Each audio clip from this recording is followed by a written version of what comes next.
নমস্কার সবাইকে। Indian marks পেজে আপনাদের সবাইকে স্বাগত।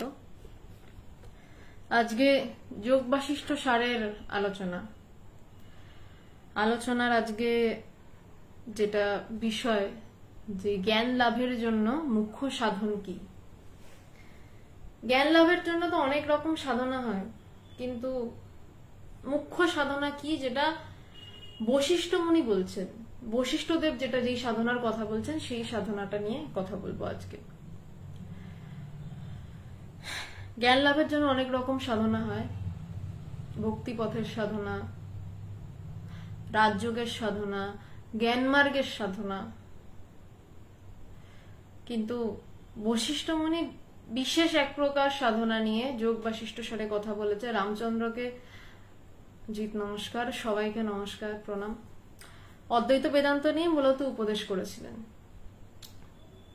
তো আমি আজকে বিষয়ে ঢুকছি যে জ্ঞান লাভের জন্য মুখ্য সাধনা কি। অনেক রকম তো পথ আছে। এবার তার মধ্যে আমি শুরুতেই অশোক বাবু, ধন্যবাদ, শর্মিষ্ঠাদি, প্রণাম, যেটা মূল কথা বলে রাখি, পথ অনেক আছে যোগ বাশিষ্ঠ সারে। আজকেও আমি হয়তো একটা পথ নিয়ে আলোচনা করব, কিন্তু শ্রীমতীদি নমস্কার, কিন্তু যেটা বিষয় সেটা আপনার মন কোন পথ চাইছে। আপনার মন কি ভক্তি পথ চাইছে, তাহলে সেই পথই অনুসরণ করবেন। যদি আপনার মন জ্ঞান পথ চায়, তাহলে সেই পথ অনুসরণ করুন। যদি কর্মযোগ চায়, তাহলে তাই অনুসরণ করুন। পথ অনেক আছে। রাস্তা নিয়ে প্রচুর কথা বলা যায়। এইভাবে ধ্যান করা যেতে পারে, এইভাবে দুই হাত তুলে সাধনা করা যেতে পারে, এইভাবে দাঁড়িয়ে থাকা যেতে পারে কন্টিনিউয়াসলি, সব রকম সাধনা রয়েছে। কিন্তু বিষয় হচ্ছে আপনি নিজেই বুঝতে পারবেন ভিতর থেকে যে আপনার জন্য কোন সাধনাটা সুইটেবল। সব সাধনা কিন্তু একটা জায়গাতে মিশছে। আপনি রাস্তা নিয়ে প্রচুর ভেবে গেলেন, সাধনা নিয়ে প্রচুর ভেবে গেলেন, ভাবলেন না আপনার হয়তো ভক্তি ভালো লাগছে, আপনি ভাবলেন না আমাকে জ্ঞান পথের চর্চা করতেই হবে, জোর করে করলেন, কিন্তু তো লাভ হলো না। রাস্তায় আসা যাওয়া হলো, কিন্তু গন্তব্যে পৌঁছানো হলো না। তাই শুরুর আগেই বলে নিচ্ছি যে যদিও আজকের আলোচনাটা জ্ঞান লাভের মুখ্য সাধন কি, যেটা যোগা বাশিষ্ঠ সারে বশিষ্ঠ মুনি বলছেন এটা মুখ্য সাধন, তাই আমি সেটা নিয়ে সেটাকে মুখ্য সাধন বলে আলোচনা করছি। আসলে মুখ্য সাধন আপনাদের প্রত্যেকের কাছে সেটাই, চিন্ময় ঘোষ প্রণাম, আপনাদের প্রত্যেকের কাছে মুখ্য সাধন সেটাই যেই সাধনে আপনারা বুঝতে পারছেন আপনারা এগোচ্ছেন সেই পথে, সেই গন্তব্যের কাছে এগোচ্ছেন। যেমন ধরুন সমুদ্র রয়েছে, দীঘাতে আমরা যখন যাই, অলমোস্ট সবাই দীঘা বা পুরী গেছেন, তো সমুদ্র গেলেই সমুদ্র দেখা যায় না। আমরা গিয়ে প্রথমে লাগেজ হোটেলে রাখি, তারপর যখন ধীরে ধীরে সমুদ্রের দিকে এগোই, তখন প্রথমে সমুদ্র দেখা যাচ্ছে না, প্রথমে একটু হাওয়া আসে, নোনা হাওয়া আসে, আমরা বুঝি যে ওই তো সমুদ্রের হাওয়া আসছে, আমরা বলি ওই তো সমুদ্রের হাওয়া আসছে, সমুদ্র দেখিনি। আরো এগোই, হাওয়ার গতিবেগ বাড়ে, এই সমুদ্র কাছাকাছি চলে এসছে। তারপর সমুদ্রের সামনে যখন গিয়ে দাঁড়াই, ওই তো সমুদ্র। তারপর যখন আরো এগিয়ে সমুদ্রের জলে পা দিই, তখন সমুদ্রের জলে পা দেওয়া। আরো এগিয়ে যখন স্নানের জন্য যাই, তখন একটু ঢেউ যেন ধাক্কা মারছে, বুঝতে পারছি সমুদ্র কি জিনিস। তারপর যখন ঢেউ এসে ধাক্কিয়ে আমাকে তার মতন করে চালাতে বাধ্য করছে, তখন হারে হারে বুঝছি সমুদ্রের ঢেউ কি জিনিস। ঠিক তেমনি গন্তব্য হচ্ছে ব্রহ্মজ্ঞান। ঠাকুর বলছেন জো শো করে যদুবাবুর সাথে আগে আলাপ করে নাও, আম বাগানের খোঁজ পরে নেবে। ঠিক তেমনি প্রথমে যেমন করে হোক সেই সমুদ্রের কাছে পৌঁছাতে হবে। এই যে আজকে মুখ্য সাধন যেটা বলছি, অনেক পথ রয়েছে।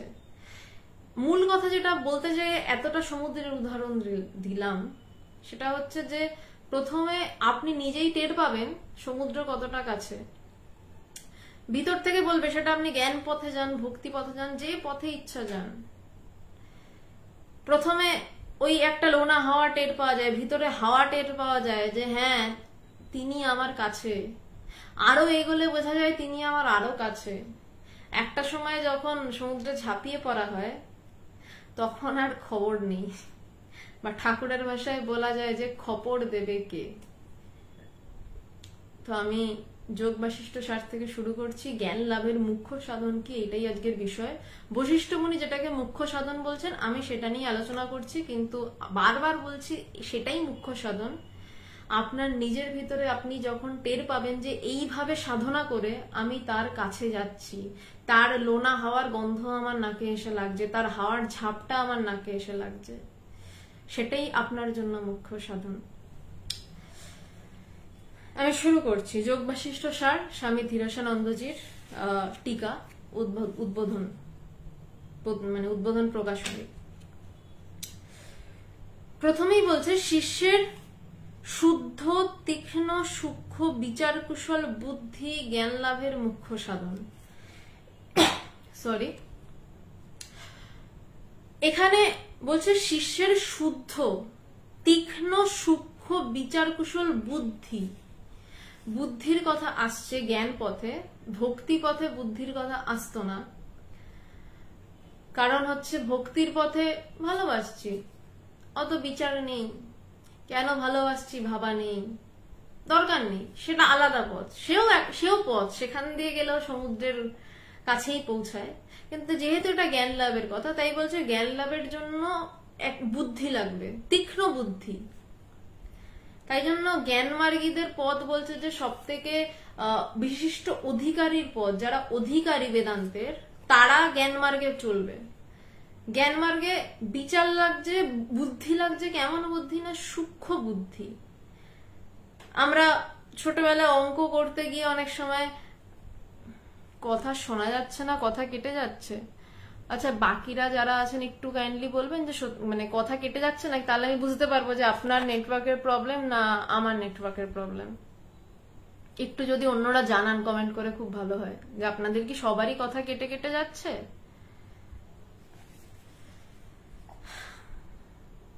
কারণ আমার তো ইন্টারনেট স্টেবল আছে, শোনা যাচ্ছে, বেশ বেশ বেশ বুঝতে পারি। তাহলে রণজিৎ পাল, আপনার হয়তো নেটওয়ার্কের কোনো সমস্যা হচ্ছে, একটু দেখে নিন।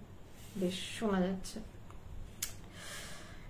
তো সূক্ষ্ম, এবার বুদ্ধির কথা এলো। ভক্তি পথে কিন্তু বুদ্ধির কথা নেই, জ্ঞান পথে বুদ্ধির কথা আসছে। এবার বুদ্ধির কথাটা কেন আসছে? কারণ জ্ঞান পথ কাটতে কাটতে এগোচ্ছে, মানে সবকিছু কাটছে। এবার কেমন ভাবে কাটছে, জ্ঞান লাভের দিকে কেমন ভাবে সব কাটতে কাটতে এগোচ্ছে, সেদিকে যাচ্ছি আমি। বুদ্ধিটা কেমন বুদ্ধি? যদি বুদ্ধিটা এমন হয় যে আমি আরো বিষয় বাড়াবো, আমি আরো সম্পত্তি বাড়াবো, এটাও বুদ্ধি। কিন্তু যেই বুদ্ধি বলছে যে না আমি ব্রহ্মজ্ঞান লাভ করব, সেটাও বুদ্ধি।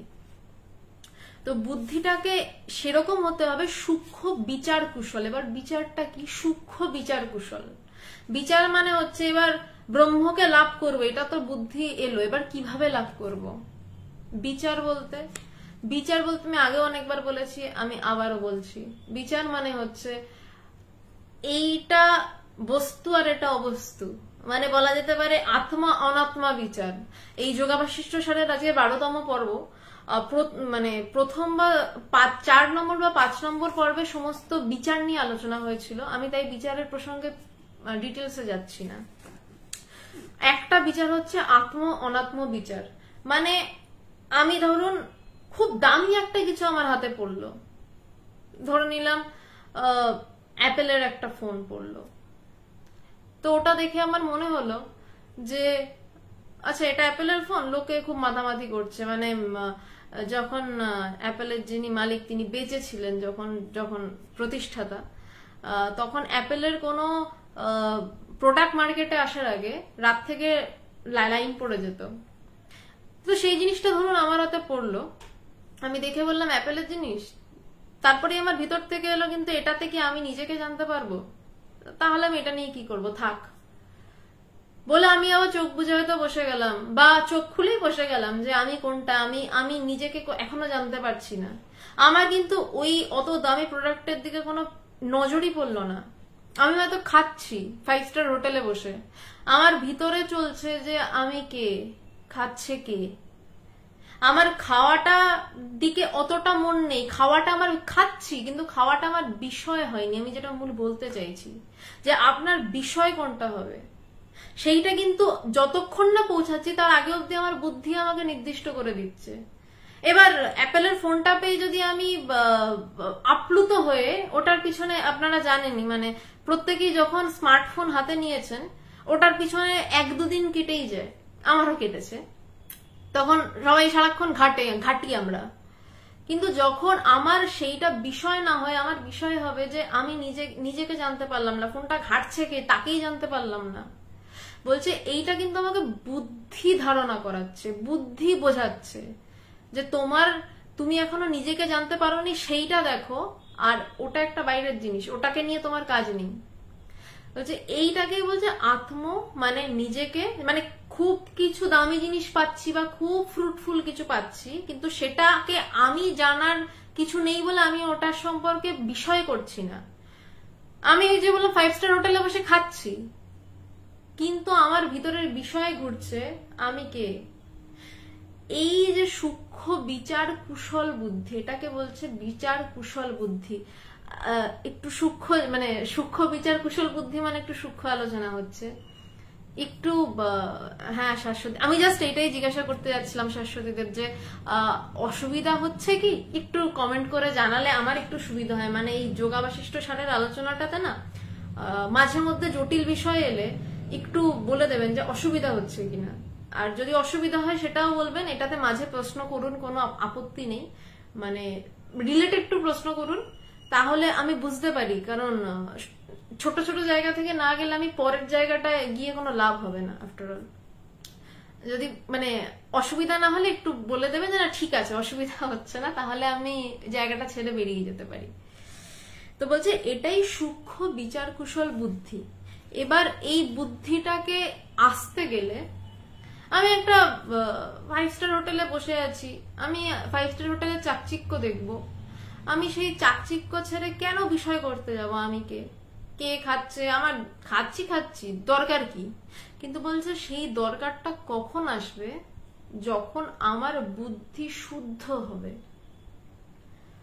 শুদ্ধ বা অশুদ্ধ দুটোরই পারে কিন্তু ব্রহ্মজ্ঞান, কিন্তু আমার বুদ্ধিটাকে একটু শুদ্ধ হতে লাগবে সেই তাকে জানার চেষ্টা করার জন্য। নইলে কিন্তু আমি তাকে জানার চেষ্টাই আমার হবে না, আমার তাকে জানার ইচ্ছাই হবে না। তাই জন্য বলছে শুদ্ধ বুদ্ধি দরকার। নয়তো আমি 5 স্টার হোটেলে বসে আমি হয়তো মিটিং করব যে আরো আমি কিভাবে ব্যবসা বাড়াবো, কিভাবে চাকরির প্রমোশন হবে, এইসব নিয়ে ভাববো। আমার খাওয়াটা বিষয় হলো না, আমার বিষয়টা হয়ে গেল যে আরো কিভাবে অর্জন করব। অপূর্ব বিশ্বাস যোগ বাশিষ্ঠ সার বইটা বাংলাদেশে আপনি যে কোনো রামকৃষ্ণ মিশনের আশ্রমে পেয়ে যাবেন, আশা করছি, আমি জানি না ওখানের কি অবস্থা, ওখানে পেয়ে যাবেন। তো বলছে সেই জন্য শুদ্ধ বুদ্ধি দরকার, কিন্তু শুদ্ধ বুদ্ধিরও পারে কিন্তু সেই ব্রহ্ম। শুধু বুদ্ধি শুদ্ধ হলো আর সারাক্ষণ আমি বুদ্ধি লাগিয়ে গেলাম, সারাক্ষণ বিচার করে গেলাম, তাহলে কিন্তু হলো না। এই নিজেকে আমিটা কোনটা, এইটা শুদ্ধ বুদ্ধি। আর আমি ওই বুদ্ধিটাকে আরেকটু ঘুরিয়ে যদি নিয়ে আমি বিষয় খুঁজতে বেরোচ্ছি যে আমি আরো কি করে টাকা করব, বলছে সেটাকে অশুদ্ধ বুদ্ধি। জাগতিক ভাবে অবশ্যই বলবো না, জাগতিক ভাবে সবাই বলবে যে কেন আরো টাকা করতে চাওয়াটা কি অন্যায়? না, একদম অন্যায় নয়, কিন্তু আমি যেহেতু ব্রহ্মজ্ঞান লাভ নিয়ে কথা বলছি সেইখানে অন্যায় বলবো না, আমি বিষয়টা আলাদা আর কি। আমি কথা বলছি না যে আমি কিভাবে টাকা বাড়াবো, আমি মার্কেটিং স্ট্র্যাটেজি নিয়ে কথা বলছি না। তো বলছে এটা শুদ্ধ বুদ্ধি, যেই বুদ্ধি নিজেকে অনুভব করতে চাইছে আমি ঈশ্বরও বাদ দিলাম, আমি ভগবানও বাদ দিলাম, সব বাদ দিলাম নয়। কারণ অদ্বৈত বেদান্তে ভগবান ঈশ্বর এই বিষয়গুলো আসে না। অদ্বৈত বেদান্তে আসে শুধু গুরু এবং শিষ্য। একটা সময় শিষ্য নেই তাই গুরু নেই, যেই মুহূর্তে শিষ্যের প্রকাশ সেই মুহূর্তে গুরুর প্রকাশ। অদ্বৈত বেদান্তে ভগবান ভক্ত নেই, সেটা ভাগবতের কথা। তো আমি সব যদি বাদ দিই, তারপরে হচ্ছে যে আমার বুদ্ধি শুদ্ধ করতে হবে যে আমি এখন কি চাইছি, এবং সেই বুদ্ধি শুদ্ধ করার জন্যই প্রথম প্রথম একটু হয়তো জোর করেই একটু মানে ব্রহ্ম চিন্তন করা বা ব্রহ্মের কথা শোনা। মানে মানুষ তো হুট করে সমুদ্রে ঘুরতে যেতে চায় না, প্রথমে গল্প শোনে। ছোটবেলায় জন্মানোর পর হয়তো গল্প শুনলো, সমুদ্র বিশাল, সমুদ্রে ঢেউ আছে, বিচটা দারুণ, প্রচন্ড হাওয়া দেয়। এগুলো শুনতে শুনতে শুনতে হঠাৎ তার ভিতরে আসে চল সমুদ্রে যাব বলে, সে হয়তো কোনোদিন ব্যাগ নিয়ে বেরিয়ে গেল সমুদ্রে, বা বন্ধুদের সাথে প্ল্যান করে চলে গেল সমুদ্রে। ঠিক তেমনি ব্রহ্মের কথা শুনতে হয়। ওই জন্য বেদান্তে শ্রুতি শব্দটা এসছে। আর গুরু আর শিষ্যের পরম্পরা কি না, গুরু শিষ্যকে বারবার সেই ব্রহ্মের কথা বলবেন, সেই সমুদ্রের গল্প শোনাবেন। এই করতে করতে হঠাৎ শিষ্যের একদিন মনে হয় আমায় সমুদ্র দেখতে যেতে হবে। বলছে সেইখানেই ব্রহ্মসূত্রের শুরু হচ্ছে, অথাৎ ব্রহ্ম জিজ্ঞাস। হঠাৎ শিষ্যের শুনতে শুনতে, ব্রহ্মের কথা শুনতে শুনতে মনে হয় আমি কে, আমি জানি না তো আমি কে, আমাকে এবার খুঁজতে হবে। এই যাত্রা শুরু হলো। নিজের ভিতরে প্রশ্ন এলো, তখন শিষ্য গুরুকে প্রশ্ন করে, গুরুদেব আমি কে, আমি কোথা থেকে এলাম। তখন গুরু আরো ভিতরে ঢুকছেন। কিন্তু এই প্রশ্নটা ভিতর থেকে আসতে হয়, তার আগে গুরুকে অনেক খাটুনি খাটতে হয়। সেই সমুদ্রের গল্প ক্রমাগত করে যেতে হয় তার কাছে, কারণ সেই সমুদ্রটা তো বাইরে নেই। এই যেই সমুদ্রের কথা আমি বলছি, এই সমুদ্রটা তো আমার ভিতরেই। আমার ভিতরে যেই সমুদ্রটাকে নিয়ে আমি ঘুরে বেড়াচ্ছি, বা রেদার যেই সমুদ্রটাই আমাকে ঢেউয়ের সাথে নাচিয়ে খেলিয়ে বেড়াচ্ছে, সেই সমুদ্রের গল্প করতে করতে তো আমার সমুদ্রের প্রতি টান বাড়তে বাধ্য, কারণ সেই সমুদ্রটা আমাকেই ঠেলে নিয়ে বেড়াচ্ছে। যেটা আমি, সেই আমিটা বাদ দিয়ে আমি আর সবকিছু জানতে চাই, সব শুনতে চাই, কিন্তু তার খোঁজ নিতে চাই না।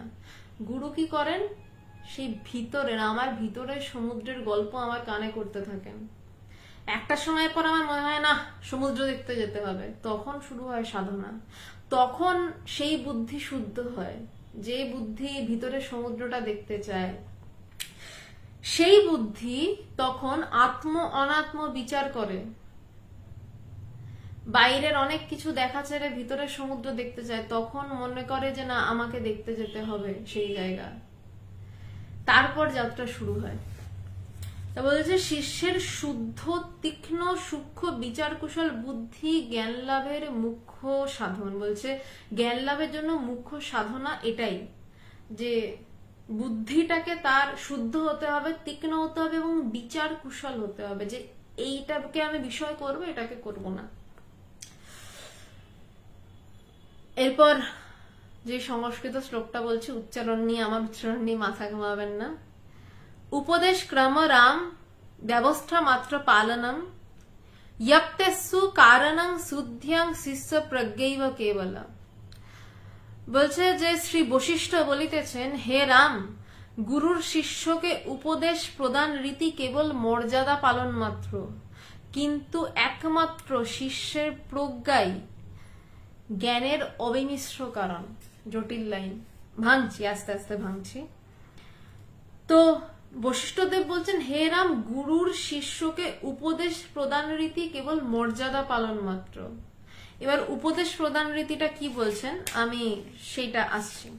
বলছে গুরু যত রকমই উত্তম উপদেশ দিন না কেন, শিষ্যের তাহা ধারণ করিবার সামর্থ্য না থাকিলে ওই উপদেশ তৎকালীন ফল প্রসব করে না।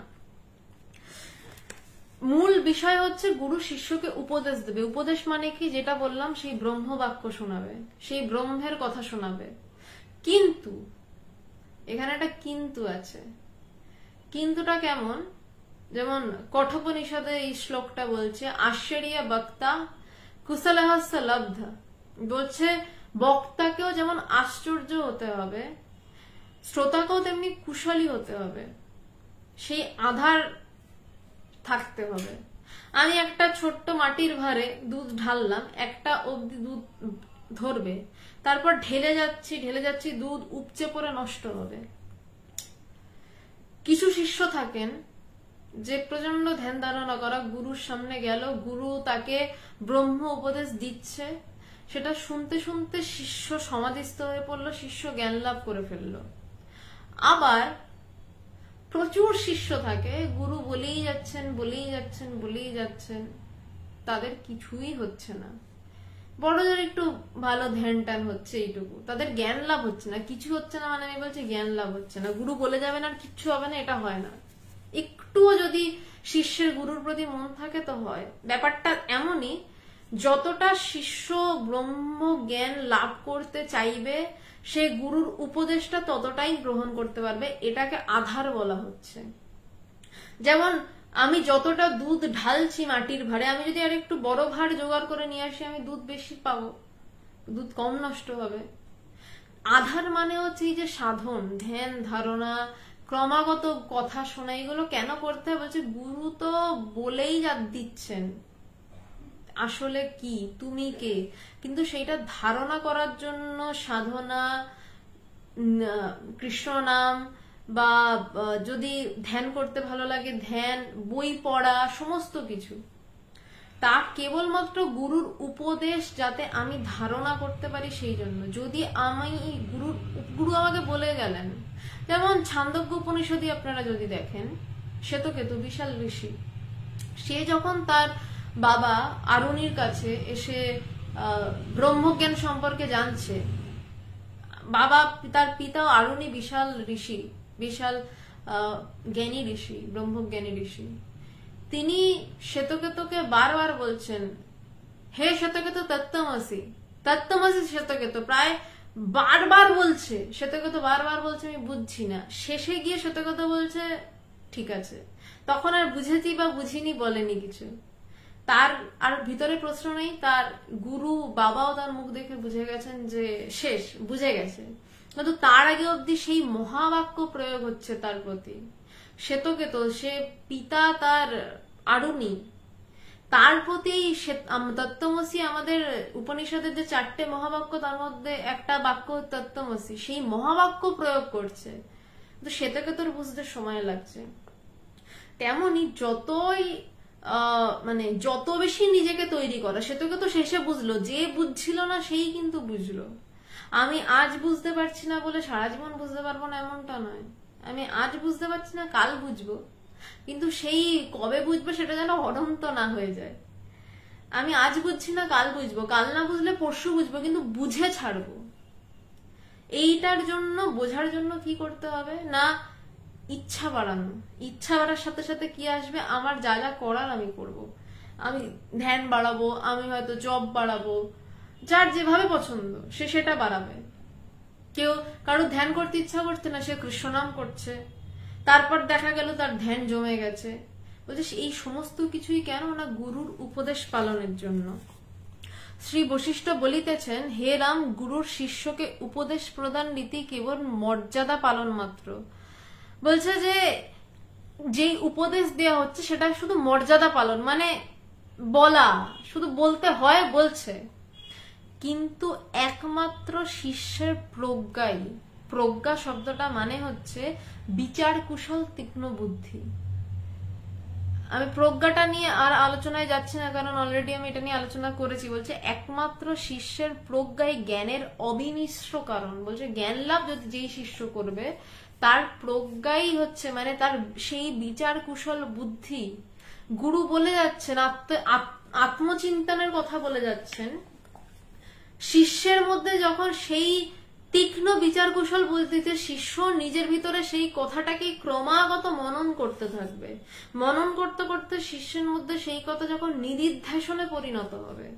নিদিধ্যাসন মানে আমি লুপে, আমরা এখন একটা কথা আছে, আমরা লুপে গানটা শুনছি। শিষ্য যখন এই লুপে ক্রমাগত গুরুর কথা ভাবতে থাকবে, গুরুর কথা মানে গুরুর সেই ব্রহ্ম বাক্যটাকে ভাবতে থাকবে, মানে এই যে কথাগুলো, এই কথাগুলো আত্মচিন্তনের কথা।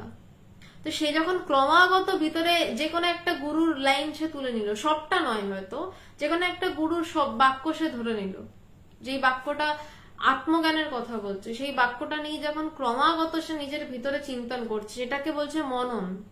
মননের পর আসছে নিদিধ্যাসন। নিদিধ্যাসন মানে আরো গভীরে গিয়ে এক বিন্দু ফাঁকা থাকছে না ওই চিন্তা ছাড়া, মানে আমি নিজেকে জানার চিন্তা ছাড়া আর এক বিন্দু সময় ফাঁকা রাখছি না, মানে আমার মধ্যে কোনো বিষয় চিন্তা ঢুকছে না। এটাকে বলছে তৈল ধারাবৎ চিন্তা।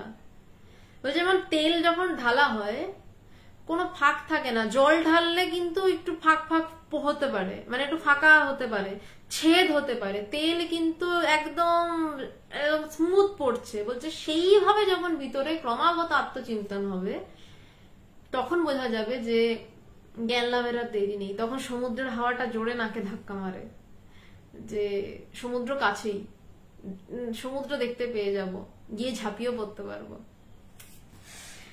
তো বলছে শিষ্যের গুরু শিষ্যকে যত খুশি উপদেশ দিন, কিন্তু যদি শিষ্যের বিচার কুশল তীক্ষ্ণ বুদ্ধি না থাকে, শিষ্যের প্রজ্ঞা না থাকে, তাহলে সেটা ছাড়া জ্ঞান হতেই পারবে না।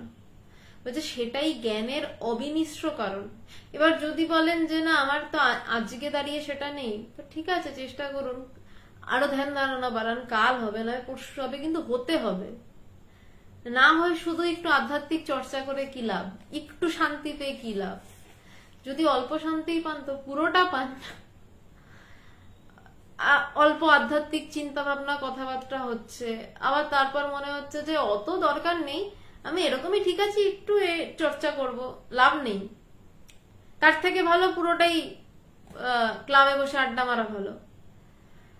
যদি ব্রহ্মজ্ঞান লাভ না হয় তাহলে কথাবার্তা বাড়িয়ে লাভ নেই, আর যদি বিষয় হয় যে করে হোক ব্রহ্মজ্ঞান লাভ করে ছাড়বো, তাহলে কথাবার্তা বাড়ুক, অসুবিধা নেই। যে হে রাম, গুরুপদেশ রীতি কেবল মর্যাদা পালন মাত্র, ব্রহ্মজ্ঞান অর্থাৎ এই আত্মাই ব্রহ্ম, এই মহাবাক্যোপদেশের অর্থ দৃঢ়রূপে চিত্তে ধারণ করিবার কারণ কিন্তু শিষ্যের একমাত্র শুদ্ধ তীক্ষ্ণ বুদ্ধি ব্যতীত আর কিছুই নহে। শিষ্যের তত্ত্ব ধারণ সমর্থ সূক্ষ্ম বিশুদ্ধ বুদ্ধি বিনা সকল উপদেশই ব্যর্থ, ইহাই এটার ভাবার্থ।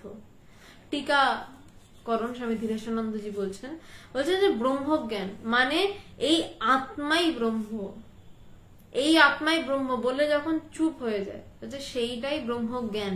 বলছে এই মহাবাক্যোপদেশের অর্থ দৃঢ়রূপে চিত্তে ধারণ করিবার কারণ, বলছে এইটা আমরা বলছি, এই কথা উপনিষদে লেখা হচ্ছে, এই কথা গুরু বলছেন, তাতে কি লাভ? আমার কি এই বাক্য চিত্রের দৃঢ়ভাবে ধারণা হয়েছে? আমার কি সংশয় মিটেছে? যদি আমার সংশয় মেটে তাহলে হয়ে গেছে, আর যদি আমার ভিতরে খচখচানি থাকে তাহলে বুঝবো না আমার এখনো হয়নি, আমাকে আরো চেষ্টা করে যেতে হবে যাতে এই আত্মাই ব্রহ্ম, এটাই ব্রহ্মজ্ঞান, অন্য কিছু ব্রহ্ম নয়, আমার এই আত্মাই ব্রহ্ম, মানে তখন আসলে অত কথাও থাকে না। তো বলছে এই এই বিষয়ে দৃঢ়টা যখন আমি দেখাবো দেখাবো শব্দটা বরাবর যখন দেখা যায়, তো সেইটাকেই বলছে ব্রহ্মজ্ঞান। এবং তার জন্য একমাত্র উপায় হচ্ছে শিষ্যের শুদ্ধ তীক্ষ্ণ বুদ্ধি, যে আমি ব্রহ্মজ্ঞান লাভটাকে বিষয় করব, আমি এখন চৈত্র সেলটাকে বিষয় করছি, এটাও একটা বুদ্ধি। 50% কম দামে জামা কাপড় কিনতে পারবো, এটাও একটা বুদ্ধি। ঠিক এই বুদ্ধিটারই একটু ঘোরানো বুদ্ধি হচ্ছে যে আমি যে চৈত্র সেলে জামাটা কিনতে যাওয়ার জন্য দৌড়াবে বলে ভাবছে সেটা কে, বুদ্ধিটাকে একটু ঘোরানো। ভগবানের গুরুদেব স্বামী পবিত্রানন্দজি ভগবানকে চিঠিতে লিখছেন, তালা যেদিকে ঘোরালে খোলে তার উল্টো দিকে ঘোরালে তালা বন্ধ হইয়া যায়। বলছে যে তালাটা এইরকম ঘোরালে তালা খুলছে, জাগতিক চিন্তা 50% কম দামে চৈত্র সেলের জামা পাওয়া যাচ্ছে, বলছে তালা উল্টো দিকে ঘোরাও, কি না জামাটা কিনতে কে চাইছে? আমি চাইছি, আমি কোনটা? তালা বন্ধ হয়ে গেল, জগতের চিন্তা বন্ধ, এবার আমি চিন্তা শুরু হলো। যে আমি কোনটা, কে কিনতে চাইছে।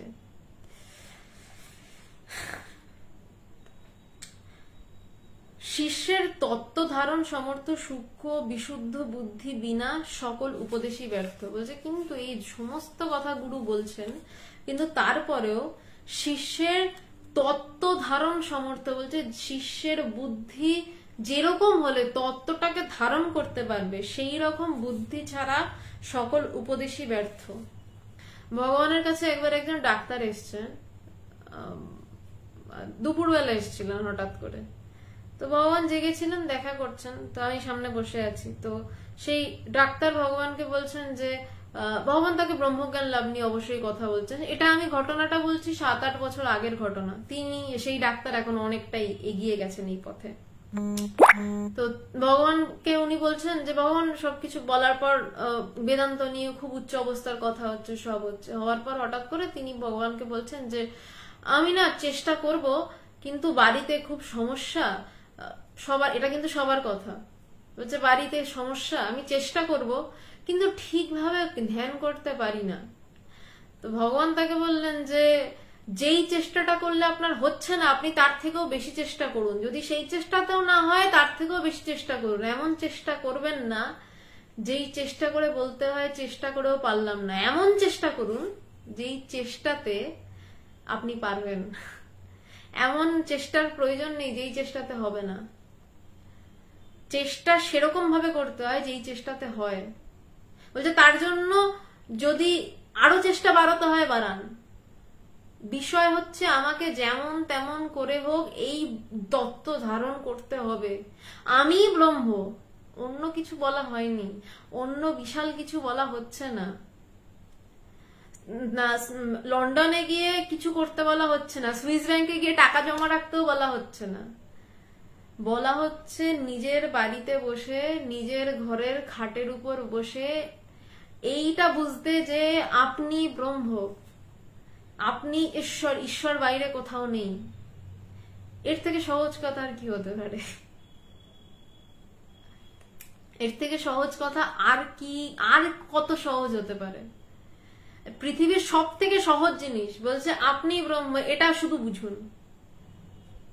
ভগবান একবার একটা কথা বলেছিলেন যে একটা বাতাসে কিনতে গেলেও দোকানে দৌড়াতে হয়, কিন্তু ঈশ্বর লাভ করতে গেলে কোথাও যেতে হয় না, ওটা চুপ করে ঘরে বসে বোঝা যায়, কিচ্ছু লাগে না। বলছে যে কিন্তু যদি এই বুদ্ধিটা না হয় যে আমি এটা অনুভব করবো, বলছে সমস্ত কিছু বৃথা। উত্তম বীজ ও কর্ষিত ভূমি, বাহ খুব সুন্দর কথা, আমি প্রথম পড়লাম এটা। বলছে উত্তম বীজ ও কর্ষিত ভূমি এই উভয়ের মিলনে যেরূপ উত্তম বৃক্ষ উৎপন্ন হইয়া থাকে, তদ্রূপ গুরু ও শিষ্য এই উভয়ের উপযুক্ততায় ধর্মতরু উৎপন্ন হইয়া থাকে। দারুণ কথা বলছেন যে একটা গাছ, ভালো গাছ হতে গেলে কি লাগবে? বীজটা উত্তম হতে হবে, যে এই বীজ আমি ছড়াবো। এবার আমি একটা রুক্ষ জমিতে ছড়িয়ে দিলাম, হবে না, আমাকে ছড়াতে হবে কোথায় না উর্বর মাটিতে, আমার পরিবেশ ঠিক থাকতে হবে। বলছে তবেই বীজের কোয়ালিটি যদি ভালো হয়, একটা আমি প্রচন্ড টক আমের বীজ লাগিয়ে দিলাম ভালো মাটিতে, গাছ হলো, টক আম হবে, কিন্তু আমি হয়তো ল্যাংড়া আম খুব দারুণ খেতে হয়, সেই ল্যাংড়া আমের বীজ একটু উর্বর মাটিতে লাগালাম, তখন যেই গাছটা হলো সেই গাছ থেকে যেই ফল খাচ্ছি, তো সেই ফলটার টেস্ট কিন্তু উত্তমই হবে। বলছে বৃক্ষ তোমার ফলে না পরিচয়তে, বলছে বৃক্ষ তোমার পরিচয় কি না ফলে পরিচয়, কিন্তু মাটিটাকেও উর্বর হতে হবে। আমি একটা মরুভূমির মধ্যে একটা ল্যাংড়া আমের বীজ পুঁতে দিলাম, গাছ হবে? ফলও হবে না, গাছও হবে না। তেমনি মাটিও উত্তম হতে হবে, সেই বীজটা যেটা ফেলছি আমি, যেখান থেকে গাছ তৈরি হবে সেটাকে উত্তম হতে হবে। বলছে ঠিক তেমনি গুরু ও শিষ্যের এই উভয়ের উপযুক্ততায় ধর্মতরু উৎপন্ন হইয়া থাকে। বলছে ঠিক তেমনি গুরু এবং শিষ্য, যেই কঠোপনিষদের শ্লোকটা বলছিলাম যে আশ্চর্য বক্তা কুশলাস্য লব্ধা, বলছে গুরুকে যেমন আশ্চর্য বক্তা হতে হবে, গুরু শুধু বক্তা নন, গুরু শুধু উপদেশ দেন না, গুরুই আসল দরজা খোলেন। মানে গুরুর পায়ের নিচে বসে থাকলে অনেক পথ এগিয়ে যাওয়া যায়, অনেক অনেক পথ এক ধাক্কায় এগিয়ে দেন তিনি। মানে হয়তো 1000 দিন ধ্যান ধারণা করে যা হতো না, গুরুর পায়ের নিচে বসে এক ধাক্কায় তা হয়ে যায়। বলছে তদ্রূপ গুরু ও শিষ্য এই উভয়ের উপযুক্ততায়, বলছে এই উভয়ের উপযুক্ততায় যেমন গুরুকে হতে হবে শিষ্যকেও তেমন হতে হবে। ভগবানের গুরুদেব পবিত্রানন্দ মহারাজ দুর্ধর্ষ গুরু ছিলেন। মানে তিনি ভগবানকে চিঠি লিখেছেন, যে চিঠিগুলো বেদান্ত সাধনা, যেটা নিয়ে শুক্রবার দিন সন্ধ্যা 8:30, সন্ধ্যা বলছি রাত 8:30 থেকে আলোচনা হচ্ছে প্রত্যেকটা চিঠি ধরে।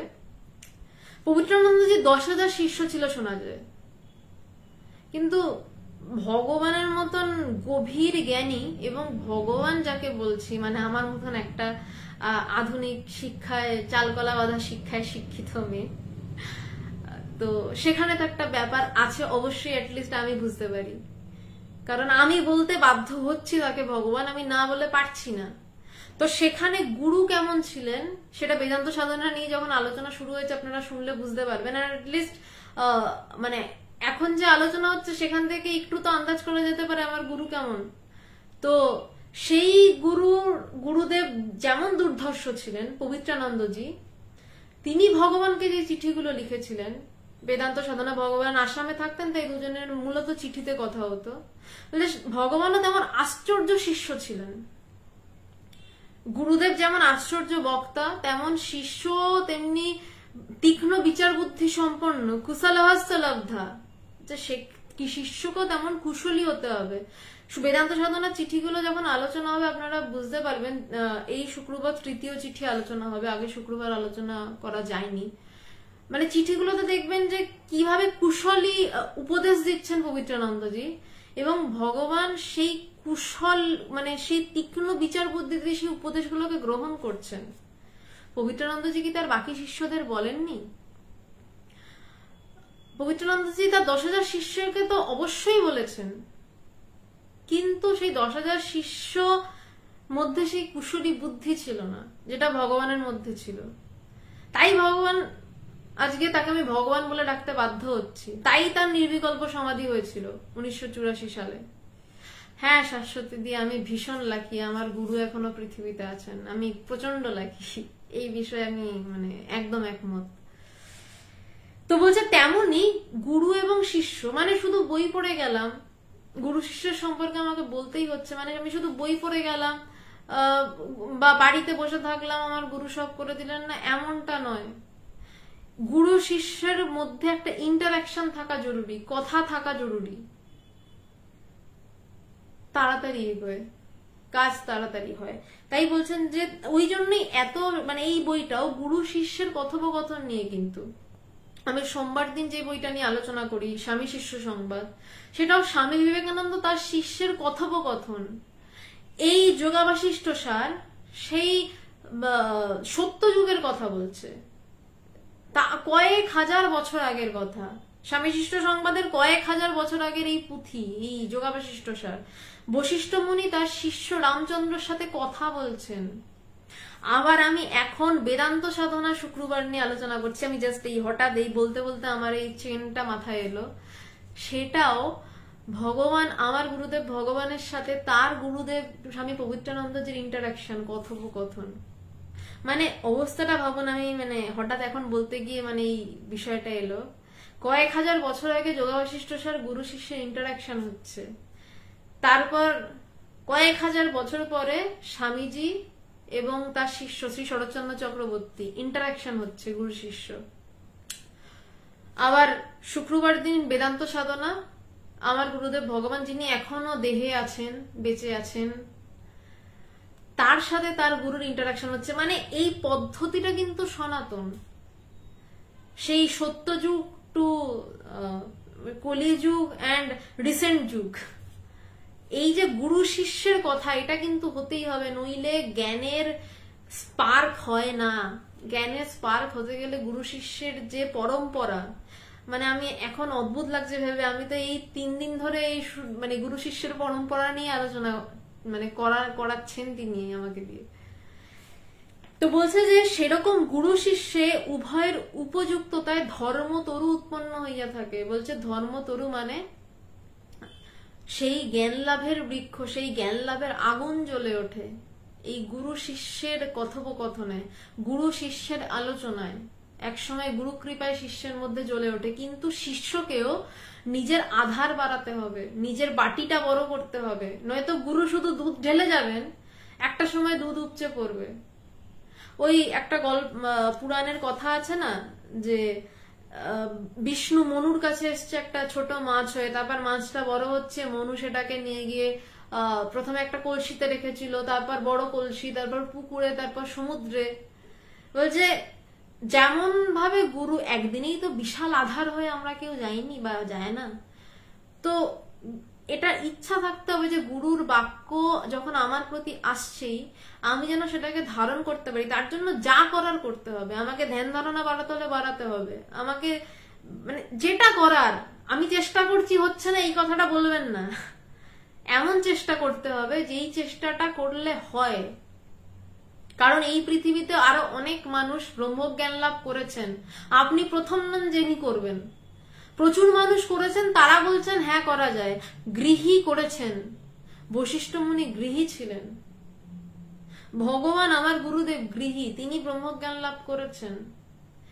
ভগবান ব্রহ্মজ্ঞান লাভ করেছেন গৃহী হয়ে, এটা নতুন কথা নয়, কারণ বশিষ্ঠ মুনি সেই আগের পরম্পরা, তিনিও করেছেন। আমার গুরুদেব ভগবান তিনিও করেছেন, তার শিষ্যদের মধ্যেও গৃহী জ্ঞান লাভ করেছে, সন্ন্যাসীও জ্ঞান লাভ করেছে। তো জ্ঞান লাভটা নতুন কিছু কথা নয়, জ্ঞান লাভ হয়। স্বামীজি জ্ঞান লাভ করেছেন, স্বামী বিবেকানন্দ। এই কথাটা কেন বলছি, যে এটা নয় যে আপনি চেষ্টা করলে পারবেন না, আপনিও চেষ্টা করলে পারবেন, কারণ আপনার মধ্যে ব্রহ্ম নেই এমনটা নয়, ব্রহ্ম ছাড়া তো কেউ হতে পারে না। তো যখন আপনার মধ্যেই সেই সমুদ্র আছে, সেই সমুদ্রটা চিন্তা করলে সমুদ্রে ডুব তো দিতেই পারবেন, কারণ সেই সমুদ্রই তো আপনাকে ঠেলছে, সব করছে, সেই সমুদ্রই আপনাকে লাফালাফি করাচ্ছে, কিন্তু সমুদ্র নির্বিকার, সমুদ্র শান্ত থাকে। সমুদ্র যত ঢেউ উঠুক না কেন, সমুদ্রের তলদেশ কিন্তু শান্ত, উপরের ঢেউ আপনাকে নাচাচ্ছে, ভিতর তো শান্ত। অনুপযুক্ত শিষ্যের কর্ণে শাস্ত্রোপদেশ বধিরের উচ্চাঙ্গ সঙ্গীত শ্রবণ তুল্য ব্যর্থ। যা তা উদাহরণ দিয়েছেন।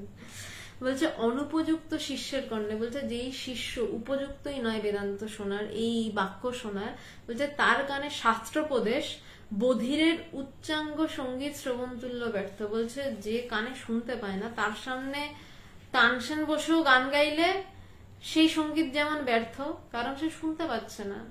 ঠিক তেমনি যদি মন উপযুক্ত না হয়, তাহলে গুরু যতবারই বলুন যে তুমি সেই ব্রহ্ম, সে বুঝবে না।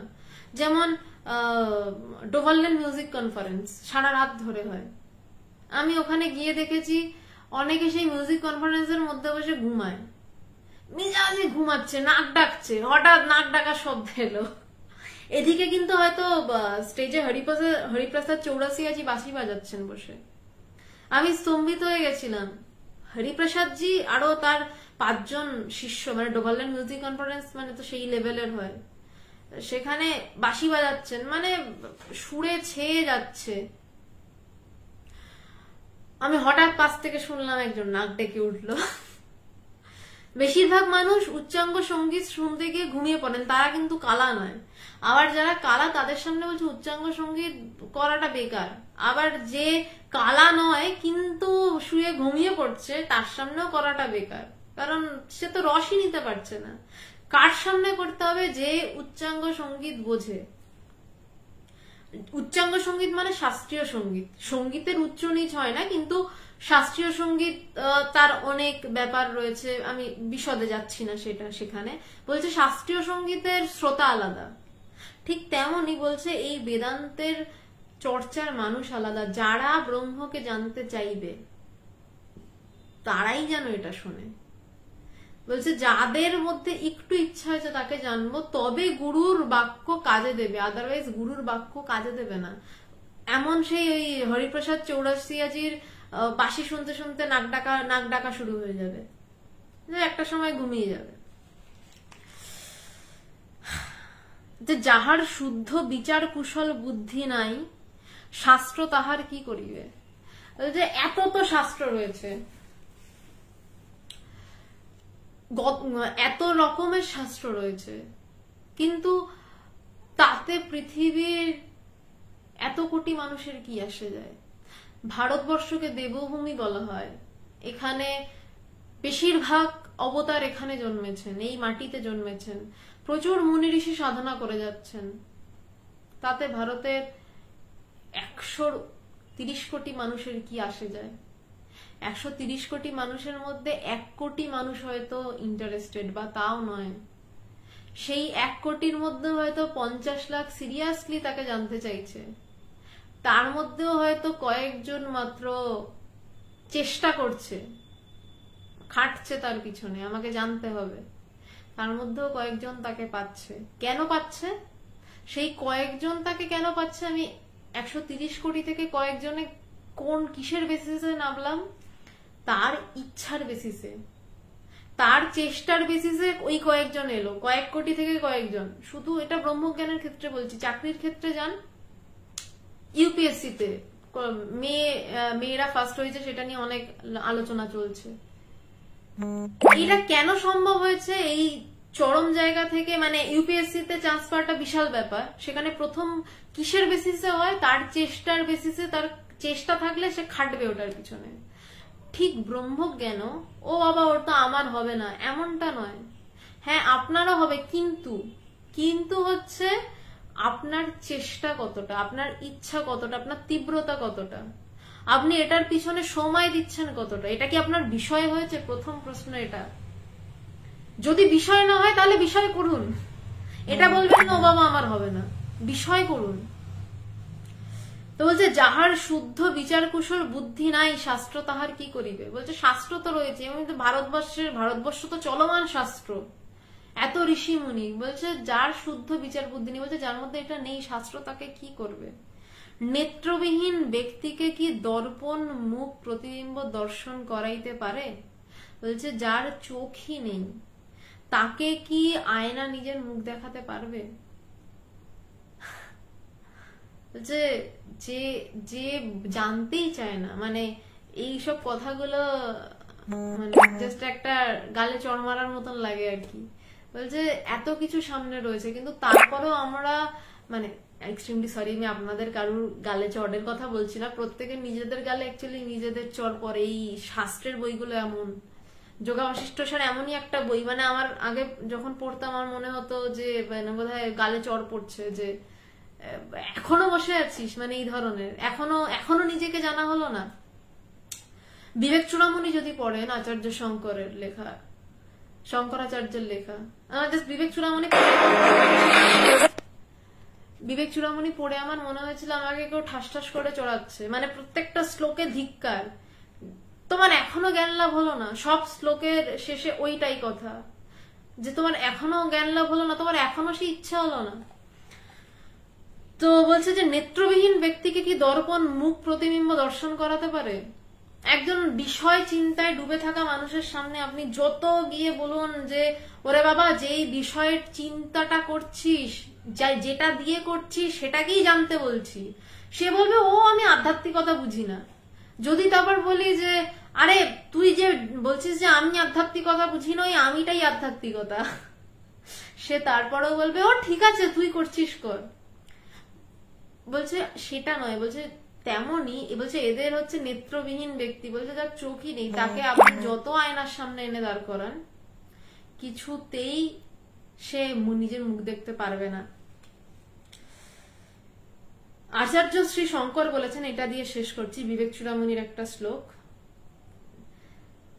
অধিকারিণাম অশান্তে ফল সিদ্ধি বিশেষত উপায়া দেশ কালাদ্যা সন্তস্মিনা সহকারিণা। বোঝাতে বিবেক চূড়ামণির শ্লোক একটা ব্যবহার করছেন। বলছেন যে তত্ত্ব সাক্ষাৎকার বিশেষ করিয়া অধিকারীর অপেক্ষা করে। তত্ত্ব সাক্ষাৎকার মানে ব্রহ্মজ্ঞান লাভ কার অপেক্ষা করে? অধিকারী। কে অধিকারী? যার জানার চেষ্টা রয়েছে সেই অধিকারী। সেটা একজন ভিখারি হতে পারে, সেটা দেশের সব থেকে বড় লোক হতে পারে যার প্রচুর পয়সা আছে, কিন্তু একজন দেশের সব থেকে পয়সাওয়ালা লোক অধিকারী হতে পারবে না যদি না তার জ্ঞান লাভের ইচ্ছা থাকে, যদি না তার নিজেকে জানার ইচ্ছা থাকে। তাহলে তার সব থেকেও তার কিছু নেই। আর একজন ভিখারি যদি ছেঁড়া কাঁথায় শুয়ে তার জ্ঞান লাভের ইচ্ছা জাগে, তাহলে তার কাছে সব কিছু আছে, কারণ সে যে সে যা দিয়ে সব করছে সে তাকে জানে। আর দেশের সব থেকে পয়সাওয়ালা লোকটা সেটাও জানে না সে কি দিয়ে করছে। সে দেশের সব থেকে পয়সাওয়ালা লোকটা তার চিন্তা থাকবে, তার টেনশন থাকবে, তার অনেক অশান্তি থাকবে। কিন্তু যে ভিখারিটা আত্মজ্ঞানে ভরপুর হয়ে আনন্দে শুয়ে রয়েছে, তার জীবনে সমস্যা প্রচুর, কিন্তু তার সেই সমস্যার সমাধানের জন্য দুশ্চিন্তা নেই। তার সমস্যা সে সমাধান করছে। যার আমরা তো বলি যে যার হাতে পয়সা বেশি তার হাতে ক্ষমতা বেশি, যে ভিখারির হাতে কোনো পয়সা নেই কিন্তু সে তার সমস্যার সমাধান করছে নিশ্চিন্ত ভাব নিয়ে। আর সব থেকে পয়সাওয়ালা লোক সে ঘুমাতে যাচ্ছে দুশ্চিন্তা নিয়ে, সেও তার সমস্যা সমাধানের চেষ্টা করছে আর একটা সমস্যা সৃষ্টি করে। সে একটা লোন মেটাতে চেষ্টা করছে আর একটা লোন নিয়ে, বা সেই লোনটা মিটে গেলে তার পরের দুশ্চিন্তা আসছে এরপর টাকাটা আবার কিভাবে বাড়াবো। তাই জন্য আনন্দ আর মুক্তি হচ্ছে যে শান্ত শান্ত হয়ে যাওয়া বা ভরপুর হয়ে যায় একমাত্র রাস্তা। বলছে সেই জন্য তত্ত্ব সাক্ষাৎকার ব্রহ্মজ্ঞান নাম বিশেষ করে অধিকারীর অপেক্ষা করে। বলছে তত্ত্ব সাক্ষাৎকারও কার অপেক্ষা করছে? যে অধিকারী, যে তাকে চায় তার অপেক্ষা করছে। উপযুক্ত উপদেষ্টা দেশ কালাদি উপায় সমূহ কেবল তাহার সহায়ক হইয়া থাকে মাত্র। বলছে যে উপযুক্ত উপদেষ্টা গুরু, বলছে উপযুক্ত গুরু ভীষণ উত্তম। কৃষ্ণের কথাই যদি বলি, কৃষ্ণ তো পূর্ণ অবতার, এটা নিয়ে তা কারোর কোনো প্রশ্ন নেই। কৃষ্ণ পঞ্চপাণ্ডবের সাথে মিশছে, ঘুরছে। অর্জুন তাকে সখা বলে জানছে, সারাদিন কৃষ্ণের সাথে ঘুরে বেড়াচ্ছে। অর্জুনকে ব্রহ্মজ্ঞান লাভ করতে হলো কোথায়? না যুদ্ধক্ষেত্রে দাঁড়িয়ে, তাও বিশ্বরূপ দর্শন হয়ে গেল 11 নম্বর অধ্যায়ে। তারপরেও কৃষ্ণকে অর্জুনের পিছনে আরো বকে যেতে হলো আরো কয়েকটা অধ্যায়, তারপর গিয়ে অষ্টাদশ অধ্যায় 18 নম্বর অধ্যায় 11 থেকে 18 7টা অধ্যায় কৃষ্ণ বিশ্বরূপ দেখানোর পরেও তাকে তত্ত্বজ্ঞান সাক্ষাৎকারের জন্য বলে যাচ্ছে। তারপর গিয়ে অর্জুনের তত্ত্বজ্ঞান সাক্ষাৎকার হচ্ছে, সে তত্ত্ব সম্পর্কে বুঝতে পারছে, তার ব্রহ্মজ্ঞান লাভ হচ্ছে। সে তখন বলছে বিদ্যাতে হৃদয় গ্রন্থি ছিদ্দান্তে সর্বসংশয়া, বলছে আমার এইবার আর কোনো সংশয় নেই। তার আগে অব্দি অর্জুন প্রশ্ন করে যাচ্ছে। কুরুক্ষেত্র পর্ব তো শেষে, তার আগে 14 বছর বনে ঘুরেছে, তার আগে কত কি না কৃষ্ণের সাথে ঘুরেছে, সখা তার। কৃষ্ণ তো উপযুক্ত, এই নিয়ে তো প্রশ্ন নেই। অর্জুন যে বলছে শুধু পাখির চোখ দেখছি, সেও উপযুক্ত, কিন্তু তাকেও ব্রহ্মজ্ঞান লাভের জন্য ইচ্ছা আনতে হয়েছে। সে প্রথমে বলছে, গীতার প্রথমে দেখবেন বলছে মত্ত হস্তির মতন মনকে আমি কিভাবে বসে আনবো। কৃষ্ণ বলছে অভ্যাস যোগ, বলছে অভ্যাস করতে থাকো, একদিনে আসবে না, চেষ্টা করতে থাকো। এটাকেই বলছে যে সমস্ত কিছু। তাই শঙ্করাচার্য বলছেন যে উপযুক্ত উপদেশটা হলো দেশ কালাদি উপায় সমূহ। আমার একটা সুন্দর পরিবেশ থাকলো, আশ্রমিক পরিবেশ থাকলো, বা আমি আমার ঘরের বিছানাটা কি আশ্রম বানিয়ে নিলাম। আমি আশ্রমে বসেও ক্রমাগত বিষয় চিন্তা করতে মানুষ দেখেছি, সেখানে বসে সে ব্রহ্ম চিন্তা করতে পারছে না। আবার চরম ঝামেলাবাজ বাড়িতে বসেও একজনকে ব্রহ্মজ্ঞান লাভ করার কথা শুনেছি। প্রহ্লাদ তার চারদিকে রাক্ষসেরা ঘিরে রেখেছে, সেখানে বসে সে চোখ বুজে হরিকে ডেকে যাচ্ছে, সে জ্ঞান লাভ করছে।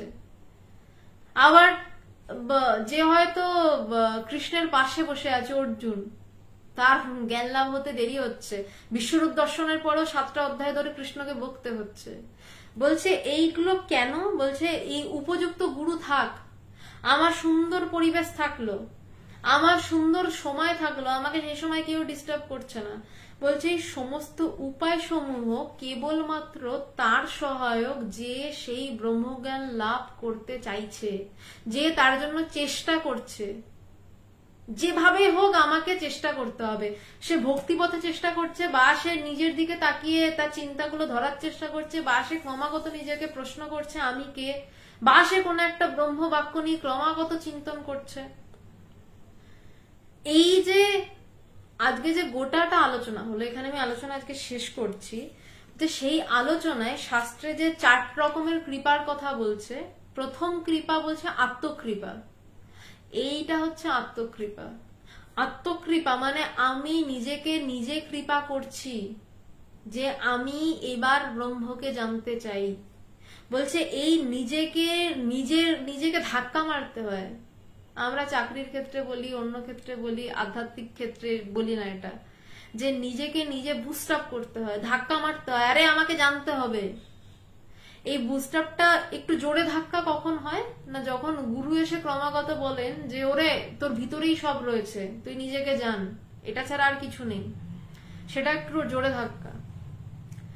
এই ক্রমাগত নিজেকে বুস্ট আপ করতে হয় বলছে, সেটাই আত্মকৃপা। আর একটা এই পথে সমস্যা হয়, মানুষ কিছুটা চলার পর হাল ছেড়ে দেয়, ও হচ্ছে না তো। আচ্ছা, আপনার যদি পেটের ভাত না জোগাড় হয়, আপনি কদিন পর কি হাল ছাড়তে পারবেন? কারণ ওটা আপনার স্থূল চাহিদা। আপনি খিদেতে পাগলের মতন যেভাবে হোক ভাত জোগাড় করবেন, কিন্তু এটা কিন্তু আমাদের ভিতরের সবসময় সূক্ষ্ম চাহিদা যে আমি মুক্ত হব। তাই মানুষ বড় হতে চায়, তাই মানুষ ব্যবসা বাড়ায়, তাই মানুষ একটা গাড়ির পর আর একটা গাড়ি কেনে, তাই মানুষ পাশের বাড়ির লোক বেশি গয়না গড়িয়েছে দেখলে নিজে গয়না এক্সট্রা তৈরি করতে চলে যায়। কারণ সে যে করে হোক একটু ভালো থাকতে চাইছে, শান্তি পেতে চাইছে। সেটা ঈর্ষা করে হোক, হিংসা করে হোক, ভালোবেসে হোক, যেমন ভাবে হোক। কিন্তু আসল ভালো থাকার জায়গাটা কিন্তু এটা যে আমাকে নিজেকে জানতে হবে। আপনি ততক্ষণ হাল ছাড়তে পারবেন না যতক্ষণ না নিজেকে জানছেন। পেটের খিদেটা আপনার ততক্ষণ মেটে না যতক্ষণ না ভাতটা জোগাড় করে আনেন। এবং তখন যে পাগলামো হয়, সেই পাগলামোটা যেদিন নিজের ভিতরে থাকা সেই চরম অস্তিত্বের জন্য হবে, তত্ত্ব সাক্ষাৎকার যাকে বলছে। তত্ত্ব সাক্ষাৎকার কোনো আকাশ কুসুম কল্পনা নয়, কোন রকমের বিশাল কিছু কে পাওয়া বা অন্যের মুখ থেকে শোনা নয়। তত্ত্ব সাক্ষাৎকার মানে আমার ভিতরের যেই তত্ত্ব, যেই কথা নিয়ে আলোচনা, সেইটাকে ভিতরে নিজে অনুভব করা। অন্যের একটা শব্দ কথা আছে বাঙালির, অন্যের মুখের ঝাল কেন খাচ্ছ? আধ্যাত্মিকতা হচ্ছে অন্যের মুখের ঝাল না খাওয়া। খুব স্ট্রেটলি বললাম, আধ্যাত্মিকতা মানে হচ্ছে পরোক্ষ জ্ঞান, অপরোক্ষ জ্ঞান।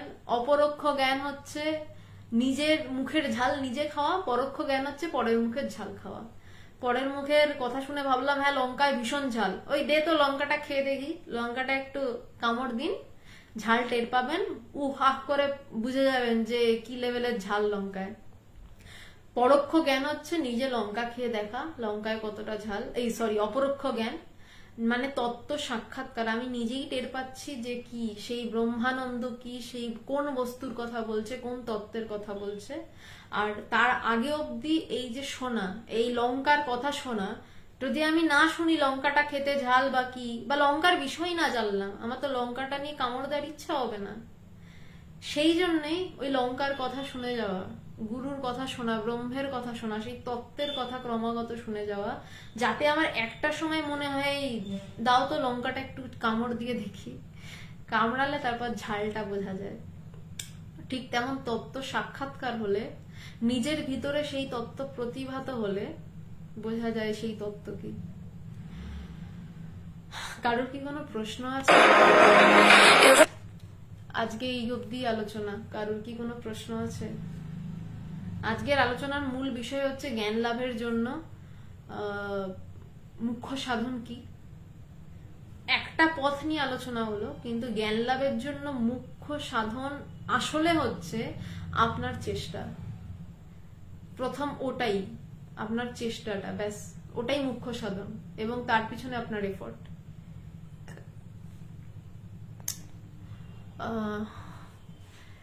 হ্যাঁ, আলোচনাটা বা বশিষ্ঠ মুনি করেছেন, সেটাকে আমি একটু ব্যাখ্যা করার চেষ্টা করলাম। বেশ, তাহলে আজকে এই অবধি থাক। শুক্রবার দিনকে সন্ধ্যে 8:30টায় ভগবানকে পবিত্রানন্দজি যে চিঠি লিখেছেন বেদান্ত সাধনা, সেই বইটার 3য় চিঠি থেকে শুক্রবার দিন আলোচনাতে আসছে। নমস্কার।